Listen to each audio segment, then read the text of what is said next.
नमस्कार दोस्तों, स्वागत है आपका अपने YouTube channel maker of modern teacher पर। तो कैसे हैं आप सब? उम्मीद है आप सब अच्छे होंगे। जैसा कि आप सब स्क्रीन पर देख पा रहे हैं, आज का विषय मैंने रखा है झारखंड डीएलएड के पेपर 10 यानी कि सामान्य विज्ञान शिक्षण। सामान्य विज्ञान शिक्षण हेतु आपको पेपर 10 में जो सवाल पूछे जाते हैं वो 2 खंडों में होते हैं। पहला खंड होता है सामान्य विज्ञान शिक्षण से संबंधित और दूसरा सवाल विज्ञान की विषय वस्तु से संबंधित। तो आज हम सामान्य विज्ञान शिक्षण के विषय वस्तु के सामान्य विज्ञान शिक्षण के यूनिट 1 में विज्ञान के अर्थ, प्रकृति, उसकी परिभाषा, उसकी प्रक्रियाएं और दैनिक जीवन में विज्ञान के महत्व को विस्तार व पूर्वक से इस एक वीडियो में समझने का प्रयास करेंगे। मैंने इस प्रश्न के उत्तर बनाने हेतु पूरे नोट्स को आपके सामने इस प्रकार प्रस्तुत किया है ताकि आपको समझ में आ सके। सबसे पहले मैंने इस पूरे चैप्टर के निचोड़ को इस एक डायग्राम में प्रस्तुत करने की कोशिश की है कि विद्यालय परिप्रेक्ष्य में जो विज्ञान पढ़ाया जाता है वह किस उद्देश्य से पढ़ाया जाता है। विद्यालय में विज्ञान क्या है? तो सबसे पहले विज्ञान एवं समाज। समाज में विज्ञान का क्या महत्व होता है, समाज पर विज्ञान का क्या प्रभाव पड़ता है, विज्ञान का क्या उपयोग है, इससे संबंधित। दूसरा, विज्ञान की प्रकृति को समझना है कि वह एक प्रक्रिया है। यह क्या है? तो यह एक प्रक्रिया है। तीसरा, विज्ञान शिक्षण की वैधता। प्राचीन काल से जो विज्ञान शिक्षण होते आ रहा है उनकी विधियां बदलते जा रही हैं। उन विधियों का किस प्रकार प्रयोग करके हम विज्ञान शिक्षण को मजबूत कर सके, इस हेतु प्राथमिक व उच्च प्राथमिक स्तर पर विज्ञान शिक्षण के उद्देश्यों की जानकारी। यह विद्यालय परिप्रेक्ष्य में विज्ञान शिक्षण का एक प्रमुख कारण है। विज्ञान शिक्षण के क्या लक्ष्य हैं, विज्ञान शिक्षण के क्या उद्देश्य हैं, भारत में प्रचलित उद्देश्यों का वर्गीकरण और बेंजामिन ब्लूम का शैक्षिक उद्देश्य। तो यह कुल है विज्ञान शिक्षण के अंतर्गत जो विषय रखा गया है। अब हम इसे आंसर में आपको नहीं लिखना है, इसे मैंने समझने के लिए आपको बताया। हम सबसे पहले विज्ञान शिक्षण के परिचय पर आते हैं। विज्ञान शिक्षण का परिचय देखिए, ये आप अपने स्वयं की भाषाओं में भी लिख सकते हैं कि वर्तमान जीवन में विज्ञान का प्रभाव हमें प्रत्येक क्षेत्र में दिखाई पड़ता है। आज विज्ञान के बिना समाज की कल्पना करना ही असंभव है। विज्ञान की शिक्षा के प्रभाव से मानव की विचारधारा में अभूतपूर्व परिवर्तन आया है। इस परिवर्तन ने व्यक्ति की आर्थिक, सामाजिक व सांस्कृतिक स्थिति को भी प्रभावित किया है। ध्यान दीजिएगा, विज्ञान का प्रयोग जिस कदर बढ़ते जा रहा है, इस प्रयोग का सबसे पहला असर होता है हमारे आम जीवन शैली पर। वैज्ञानिक उपलब्धियों से हमारे जीवन के विभिन्न क्षेत्रों में सुधार हुआ है तो समस्याएं भी उत्पन्न हुई हैं। देख रहे हैं, कहा जाता है ना, नेल्सन मंडेला ने कहा था कि शिक्षा एकमात्र ऐसा हथियार है जिसका प्रयोग हम दुनिया को बदलने के लिए कर सकते हैं। वैज्ञानिक उपलब्धियों से हमारे जीवन के विभिन्न क्षेत्रों में सुधार हुआ है तो समस्याएं भी उत्पन्न हुई हैं और इन समस्याओं के समाधान हेतु विज्ञान का अध्ययन आवश्यक है, जिससे व्यक्ति बदलते हुए परिस्थितियों के साथ स्वयं को समायोजित कर सके, यानी एडजस्ट कर सके। अब हम समझते हैं विज्ञान का अर्थ, कि विज्ञान का क्या अर्थ है। तो विज्ञान का शाब्दिक अर्थ देखने जाएंगे तो विज्ञान वी प्लस ज्ञान के संयोग से बना है, जिसका अर्थ है विशिष्ट ज्ञान।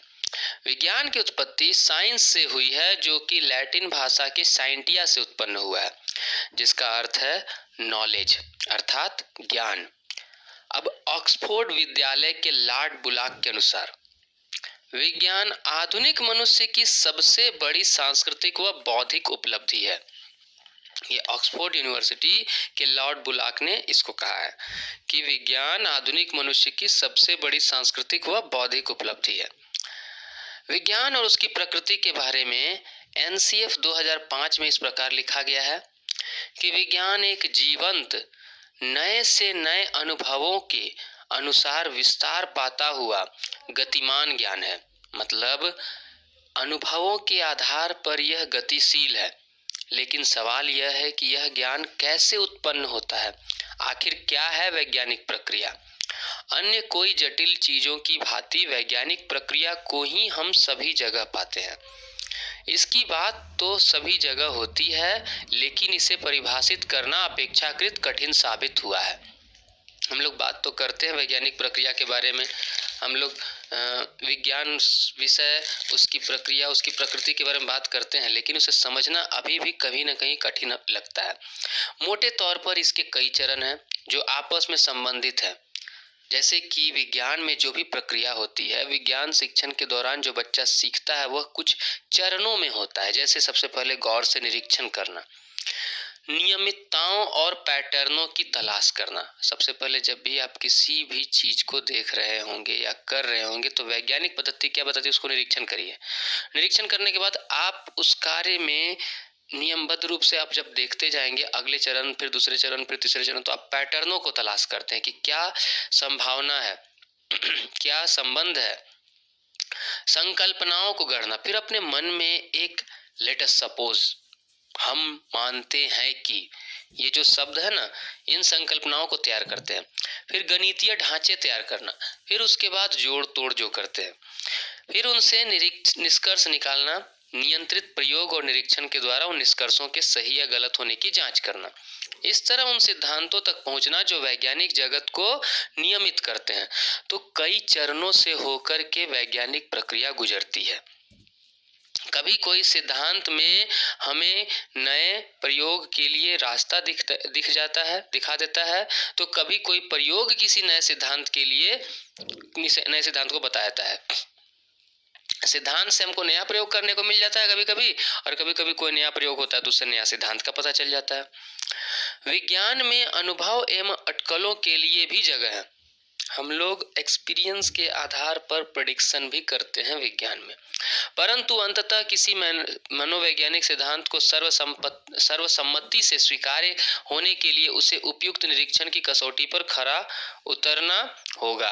आप जानते हैं कि विज्ञान में कोई भी नियम जो है ना, कभी भी हमेशा के लिए तय नहीं हो सकता है, वो नियम बदल सकता है। विज्ञान के नियमों को कभी भी माना जाता है, यहाँ तक कि स्थापित व सार्वभौमिक नियम भी विज्ञान में अस्थायी नहीं माने जाते, वो नियम बदले जा सकते हैं। अनुभव, प्रयोग व विश्लेषण की रोशनी में नियमों में बदलाव आता रहता है। तो ये पूरी बात ना एनसीएफ यानी कि राष्ट्रीय पाठ्यचर्या रूपरेखा 2005 के अंतर्गत कही गई है। हम बात करते हैं कोठारी मिशन ने क्या कहा है, तो कोठारी कमीशन ने कहा है कि विज्ञान सार्वभौमिक है, इसी प्रकार इसके लाभ हो सकते हैं। कृषि का औद्योगिकीकरण और परमाणु शक्ति का विकास, ये दोनों विकास विज्ञान के द्वारा ही है, परंतु इनसे भी अधिक महत्वपूर्ण है संस्कृति में इसका योगदान। तो ये हमने देखा कि विज्ञान के संबंध में क्या क्या बातें कोठारी कमीशन और राष्ट्रीय पाठ्यचर्या रूपरेखा के द्वारा कही गई हैं। अब हम कुछ विज्ञान की परिभाषाओं पर चर्चा कर लेते हैं। शब्दकोश के अनुसार कि प्रेक्षण पर आधारित तथ्यों एवं नियमों का सुव्यवस्थित ज्ञान ही विज्ञान है। क्या है? प्रेक्षण एवं तथ्यों पर आधारित, प्रेक्षण पर आधारित तथ्यों एवं नियमों का, प्रेक्षण पर आधारित तथ्यों एवं नियमों का सुव्यवस्थित ज्ञान ही विज्ञान है। अगला है आइंस्टीन के अनुसार हमारी ज्ञान अनुभूतियों की अस्त व्यस्त विभिन्नताओं को एक तर्कपूर्ण प्रणाली निर्मित करने के प्रयास को विज्ञान कहते हैं। किसे? हमारे ज्ञान अनुभूतियों यानी हमारी ज्ञान इंद्रियों की अस्त व्यस्त विभिन्नता को एक तर्कपूर्ण प्रणाली निर्मित करने के प्रयास को विज्ञान कहते हैं। कोनांट महोदय के अनुसार विज्ञान अंतः संबंधी संप्रत्ययों एवं संप्रत्ययात्मक योजनाओं की श्रृंखला है। अंतः संबंधी मतलब इंटर रिलेशनल, जैसे कि मान लीजिए इंटर रिलेशनल संप्रत्ययों, आप जब देखते हैं मोमबत्ती को जलाने के बाद उसको ढक दिए गिलास से, मोमबत्ती बुझ गया, तो यहाँ किसमें संबंध बना? फिर मोमबत्ती को जलाया और गिलास से नहीं ढके तो जला, तो उसके आसपास का हवा से जो मोमबत्ती का संबंध था, इस संबंध को संप्रत्यय, जो आपके मन में जो ज्ञान पैदा हो रहा है और उसके संबंध में जो योजनाओं की श्रृंखला तैयार हो रही है, जो प्रेक्षण प्रयोग के परिणाम स्वरूप विकसित होती है, यानी देखने के बाद जो विकसित होती है, यही विज्ञान है, विज्ञान अंतः संबंधी संप्रत्ययों एवं संप्रत्ययात्मक योजनाओं की श्रृंखला है जो प्रेक्षण प्रयोग के परिणाम स्वरूप विकसित हुई है। अल्बर्ट आइंस्टाइन के अनुसार सब संसार के सबसे अधिक अबोध्य तथ्य यह है कि यह बोधगम्य है। माने सबसे ज्यादा बेवकूफी वाला बात यह है कि साइंस बहुत कम लोग पढ़ सकते हैं। सिंपल सा बात।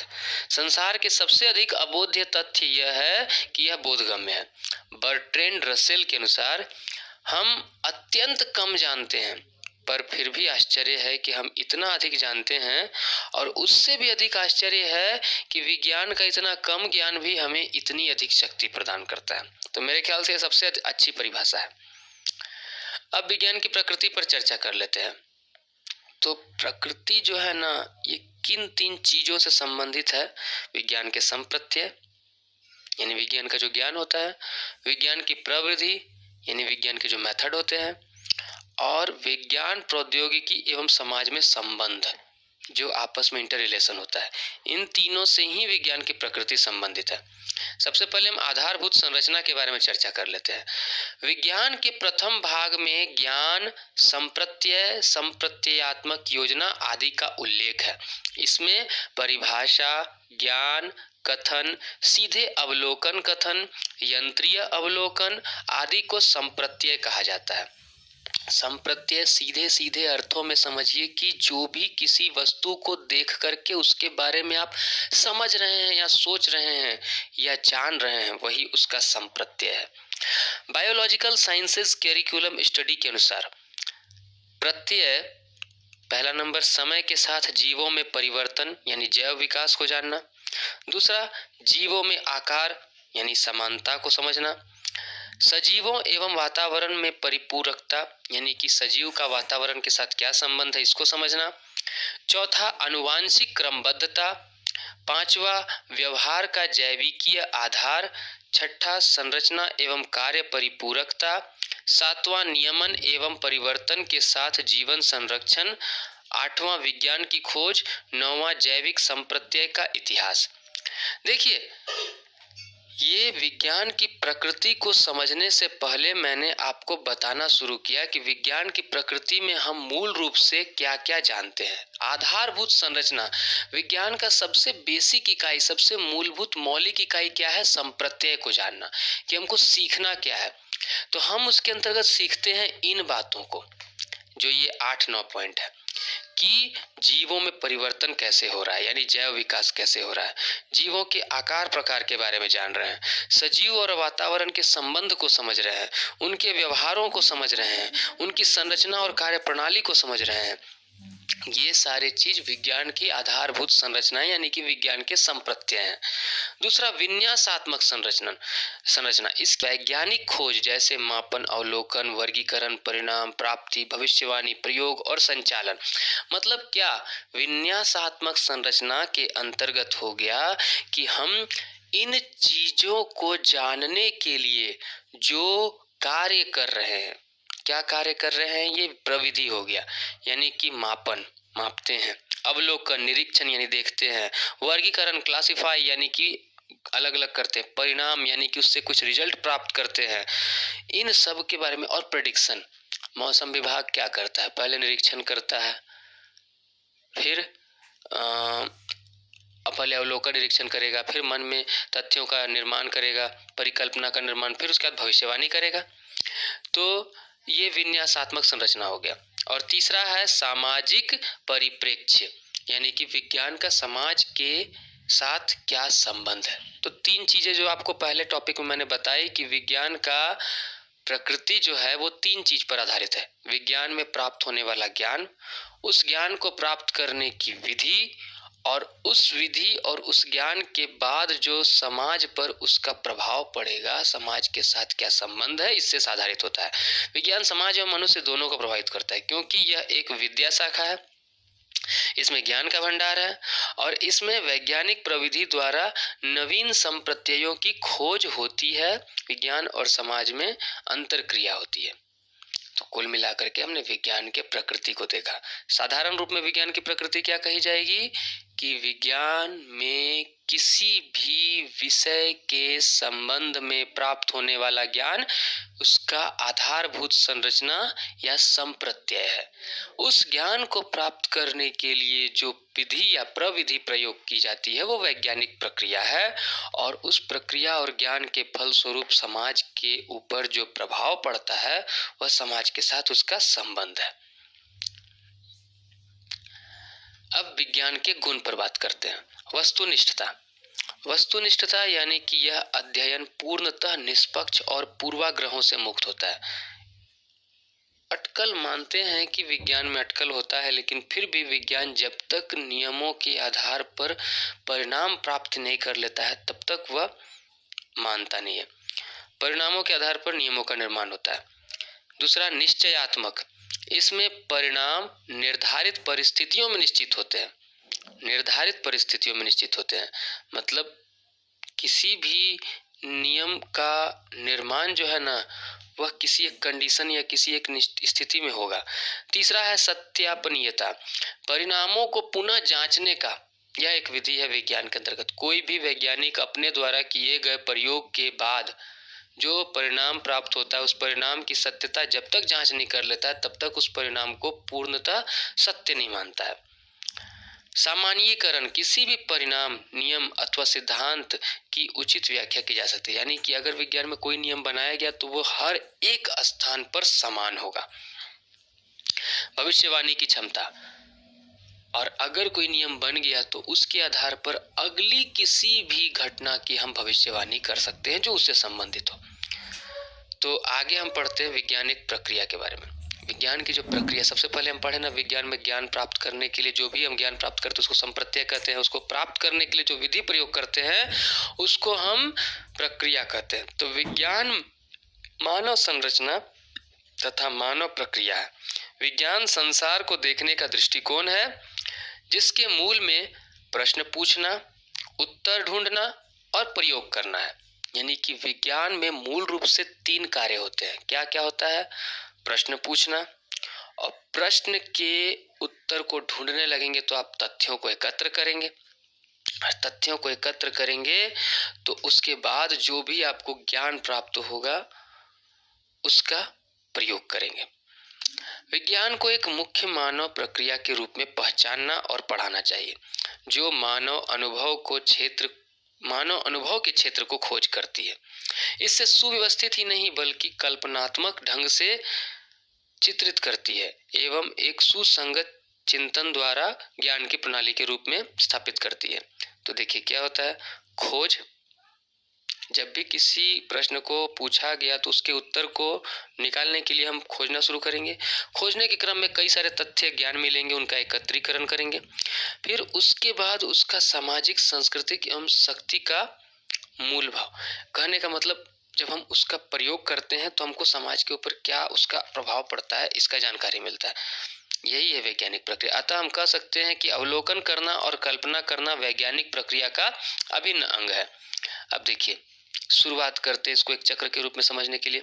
पहले अवलोकन करना, दाईं ओर आगे बढ़ते हैं तो जानकारियां एकत्र करना, फिर आगे प्रश्न करना, फिर उनका प्रमाण जुटाना, फिर संबंध स्थापित करना उन प्रमाणों के मध्य, फिर उन संबंधों का जो भी प्रमाण है, जो उनके संबंध का हम विश्लेषण करेंगे, फिर उनको जांच करेंगे, फिर अपने मन में परिकल्पना तैयार करेंगे और उस परिकल्पना के आधार पर सूचना, जो इन्फॉर्मेशन, जो रिजल्ट हमें मिला उसके साथ उसका संबंध तैयार करेंगे जो पहले मिला है। अब फिर उसके बाद पुनः रूप से परिभाषित करेंगे कि नहीं, यह घटना ऐसे होनी चाहिए। इसे आप किसी भी एक विषय के क्वेश्चन के साथ तालमेल करके देख सकते हैं। इन प्रक्रियाओं द्वारा जो ज्ञान या जानकारी व्यक्ति प्राप्त करता है वह विज्ञान का उत्पाद कहलाता है। यानी कि विज्ञान में मूल रूप से जो जानकारी मिलती है वह इतनी प्रक्रियाओं से होकर गुजरकर मिलती है। व्यक्तियों द्वारा प्राप्त ज्ञान की गहराई और उसकी सत्यता उसके द्वारा प्रयुक्त प्रक्रियाओं पर निर्भर करती है। ये इतनी सारी बातें हमने पढ़ी विज्ञान का अर्थ, प्रकृति, विज्ञान के गुण और विज्ञान के अंतर्गत होने वाली वैज्ञानिक प्रक्रिया के बारे में। अब विज्ञान का दैनिक जीवन में महत्व, ये अंतिम टॉपिक है आज के लिए कि दैनिक जीवन में विज्ञान का क्या महत्व है। हर्बर्ट स्पेंसर ने विज्ञान के महत्व के संबंध में कहा है, हमारी सभ्यता के विकास में विज्ञान अत्यंत सहायक है, किंतु इतना उपयोगी होते हुए भी पाठ्यक्रम में उसका स्थान बहुत पीछे है, बहुत नीचा है। ये हर्बर्ट स्पेंसर ने कहा है कि हमारी संस्कृति के विकास में, सभ्यता के विकास में विज्ञान का अत्यंत योगदान है, किंतु इतना उपयोगी होने के बाद भी इसको पाठ्यक्रम में उतना महत्वपूर्ण स्थान नहीं मिला है। जैसे कि पहला नंबर, इसका व्यवहारिक महत्व जानते हैं। विज्ञान एक व्यवहारिक विषय है जो प्राचीन काल से ही मनुष्य की आवश्यकताओं की पूर्ति कर रहा है। भोजन उपलब्ध कराने हेतु कृषि का विकास, साथ ही साथ कृषि में पैदावार बढ़ाने हेतु आधुनिक तकनीकों का प्रयोग, रोगों से बचाव हेतु दवाओं, उपचार, शरीर की सुविधा हेतु वस्त्र, कई उपकरण, संचार के साधन, जीवन को सुलभ बनाने के लिए नित्य नए प्रयोग व नई नई आविष्कार किए गए यंत्रों के माध्यम से विज्ञान क्षण क्षण मानव द्वारा व्यवहार में प्रयोग किया जा रहा है। ऐसा कोई क्षेत्र नहीं है जहां विज्ञान के व्यवहार की उपस्थिति दर्ज न की गई हो, चाहे प्राकृतिक घटनाओं की पूर्व जानकारी या उनसे होने वाली क्षति से बचने के उपाय। विज्ञान हर कार्य हेतु उपयोगी है। अतः हम कह सकते हैं कि विज्ञान का व्यवहारिक तौर पर बहुत अधिक महत्व है। हम व्यवहारिक महत्व देखें। दूसरा, सांस्कृतिक महत्व। विज्ञान ने संस्कृतियों के निर्माण व संरक्षण में एक महत्वपूर्ण भूमिका निभाई है। विज्ञान के शिक्षा व प्रयोगों के माध्यम से सत्य की जानकारी, अंधविश्वास को समाप्त किया जा रहा है। विभिन्न संचार के माध्यमों के द्वारा विज्ञान संस्कृतियों का संरक्षण ही नहीं, उनका संवर्धन भी कर रहा है। तो इस प्रकार हमने देखा कि विज्ञान सांस्कृतिक रूप से भी कई भूमिका निभा रहा है। अब इसका बौद्धिक महत्व जानते हैं। विज्ञान एक वस्तुनिष्ठ विषय है। यह अपनी सत्यनीयता और विश्वसनीयता के लिए विश्वविख्यात है। वस्तुनिष्ठ विषय मतलब जिसका सिर्फ एक और एक जवाब। विज्ञान सदैव क्रमबद्ध ज्ञान पर आधारित होता है। ऐसा नहीं कि आगे पीछे जो पढ़ लेंगे तो मिल जाएगा। विज्ञान में जो चरण मैंने अभी आपको कुछ समय पहले बताया कि पहले प्रश्न पूछना, फिर उत्तर ढूंढना, ढूंढने के क्रम में जो ज्ञान मिलेगा उसका एकत्रीकरण करने के बाद उसका प्रमाणों का संबंध स्थापित करना, संबंध के बाद आप उनको जो है ना उनके आधार पर परिकल्पनाओं का निर्माण करेंगे, फिर परिकल्पनाओं के बाद आप परिणामों पर पहुंचेंगे, परिणामों के बाद आप जो है कोई भी भविष्यवाणी कर सकते हैं। तो ज्ञान पर आधारित होता है, विज्ञान सदैव क्रमबद्ध ज्ञान पर आधारित होता है, चिंतन करने की प्रक्रिया में प्रशिक्षित करता है, जिससे बौद्धिक क्षमता का विकास होता है। अब सौंदर्यात्मक महत्व की इसकी चर्चा कर लेते हैं। विज्ञान किसी भी तथ्य, घटना या रहस्य के सत्य का उद्घाटन करने हेतु प्रयत्नशील रहता है। मतलब यह जो है ना किसी भी घटना के पीछे जाना चाहता है, और सत्य सदैव सुंदरता का परिचायक है, हम जानते हैं। अतः विज्ञान का सौंदर्यात्मक महत्व है। नैतिक महत्व की बात की जाए तो नैतिकता सत्य पर आधारित होती है और विज्ञान सदैव सत्य का प्रदर्शन करता है, सत्य की खोज करता है। अतः विज्ञान अध्ययन के माध्यम से नैतिक मूल्यों का विकास होता है, रूढ़िवादिता समाप्त होती है। वैज्ञानिक अभिरुचि का विकास। विज्ञान विषय बच्चों में तर्क शक्ति का विकास करने के साथ साथ उनमें वैज्ञानिक दृष्टिकोण का विकास करता है तथा उनमें विज्ञान की अभिरुचि उत्पन्न करता है, जिससे उनमें दुनिया को एक नए सिरे से देखने की भावना विकसित होती है। तो वैज्ञानिक अभिरुचि का विकास, उनमें तर्क शक्ति का विकास हो जाता है। मनोवैज्ञानिक महत्व। विज्ञान का सबसे सुदृढ़ आधार मनोविज्ञान है। वैज्ञानिक पद्धति से की गई क्रियाओं के द्वारा अधिगम स्थायी होता है, हम भी जानते हैं। विज्ञान के सिद्धांतों व उपागमों के द्वारा अधिगम स्थानांतरण अधिक होता है। अगर विज्ञान का सिद्धांत प्रयोग करें और वैज्ञानिक एड्स यानी जो वस्तु है उसका प्रयोग करें तो अधिगम जो है वो अधिक प्रभावशाली होगा। विज्ञान हमेशा करके सीखने पर बल देता है। Doing for learning. अतः मनोवैज्ञानिक रूप में विज्ञान का बहुत महत्व है। अब अनुशासनात्मक महत्व की बात कर लेते हैं, जो सबसे अंतिम में है कि विज्ञान तार्किक पक्ष पर बल देने हेतु सिद्धांत प्रस्तुत करता है, जो कसौटी यानी निर्धारित पर खरे उतरते हैं। यह सत्य का प्रदर्शन करता है, जिससे अनुशासनात्मक गुणों का विकास होता है। तो इस प्रकार आज हमने देखा विज्ञान का अर्थ, प्रकृति, उसकी परिभाषा और उसके महत्व के बारे में विस्तार पूर्वक। अगले वीडियो में हम आपके सामने विज्ञान शिक्षण की विधियों के बारे में विस्तार पूर्वक उपस्थित करेंगे। तब तक के लिए नमस्कार।